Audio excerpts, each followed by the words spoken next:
She said I was different, then left like I wasn't. And if you've ever been the one someone swore was special, just to watch them treat you like a reusable water bottle after, then yeah, you already know what this is. Sit down or lay down. I don't know where you are right now, but I do know you're probably carrying something. Maybe it's fresh. Maybe it's 5 years old and still bleeding. Either way, let's talk about it.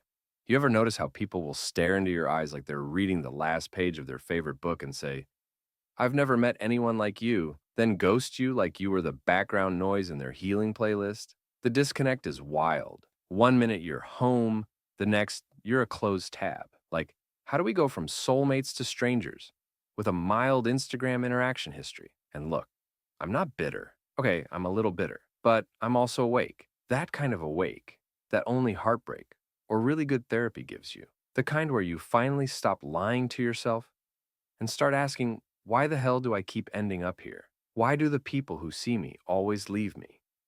And why do I keep letting it mean something about me? The truth is, she didn't lie when she said I was different. I am different. She just couldn't handle it. Or maybe she could, but chose not to. And that's the part nobody tells you. That being different doesn't guarantee love. It just guarantees you'll be remembered when they're lying to the next person saying the same damn line. You ever meet someone who makes you feel like maybe, just maybe, you're not that hard to love after all? Like all the stuff you overthink suddenly makes sense to someone. They text back fast, they show up, they say the deep stuff without flinching, and you're like, oh my God, am I safe? And then, boom, they disappear like an Uber rating after a silent ride. People say, it's not you, it's them. And sure, sometimes that's true. But what they don't say is how their mess can still cut you open. Like, yeah, it's not my fault she left, but it still feels like my skin's on inside out. It still feels like rejection. Even if they were rejecting their own capacity to love, the math don't math when your heart's involved. And listen, some people don't leave you because you were lacking. They leave because you made them feel too much. You mirrored parts of them they weren't ready to see. That's the curse of being the deep one, the real one, the one who listens too closely and loves too loudly. You get remembered, but not always kept. I know someone just thought of a name right now. Yep, that one. There's this thing people do where they fall in love with your light, but forget that light comes with heat. Everyone wants warmth until they realize it can burn. She said I was different, and I am. But she was looking for decoration, not transformation. She didn't want a partner, she wanted peace, and didn't realize love isn't peace. It's war with your ego. It's surrender and chaos and choosing someone even when your trauma's throwing hands in the background. But let me be real with you. Sometimes we leave too. Not physically, but emotionally. We start shrinking to fit. We get quiet. We overfunction. We become emotional service animals for people who don't even know how to feed us, all because we want to be chosen. And then we wonder why it still ends up feeling hollow.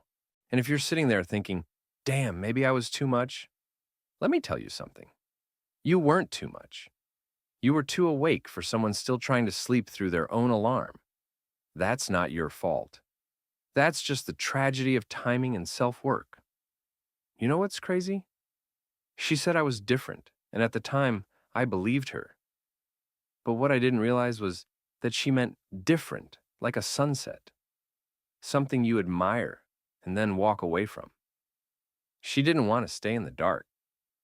She just wanted a pretty view before the night hit. You ever feel like you were someone's almost? Like they almost healed, almost stayed, almost saw you right, but just not enough to choose you fully? That's a special kind of pain because it leaves you haunted by potential. You're not grieving what was. You're grieving what could have been if they had just done the work. And yo, this might sting, but some people fall for the way you make them feel, not for who you are. That's why they leave confused. Because once the high wears off, they realize they didn't actually know you. They just knew the version of themselves they liked when they were around you. Yeah, Let that one sit. And I get it. It's easy to spiral, to start thinking, if I was really that special, they would have stayed. But special doesn't mean safe, and not everyone is built to love what's real. Some people only know how to hold plastic until something genuine cuts their hand open. And you know what hurts worse than heartbreak? Hope. Hope that they'll text, that they'll come back, that maybe they just needed time. And sometimes they do come back, but it's never the same because you already saw the exit wound, and no amount of "I miss you" stitches it clean. But if you're in that place right now where you feel like someone saw the best in you and still walked away, I need you to understand this. You weren't loved poorly because you're unlovable. You were loved poorly because they didn't know how to hold something that didn't require fixing. You ever notice how the people who break you often come with a warning label disguised as charm? Like, "I'm just a little messed up." And you're like, "Ah, same."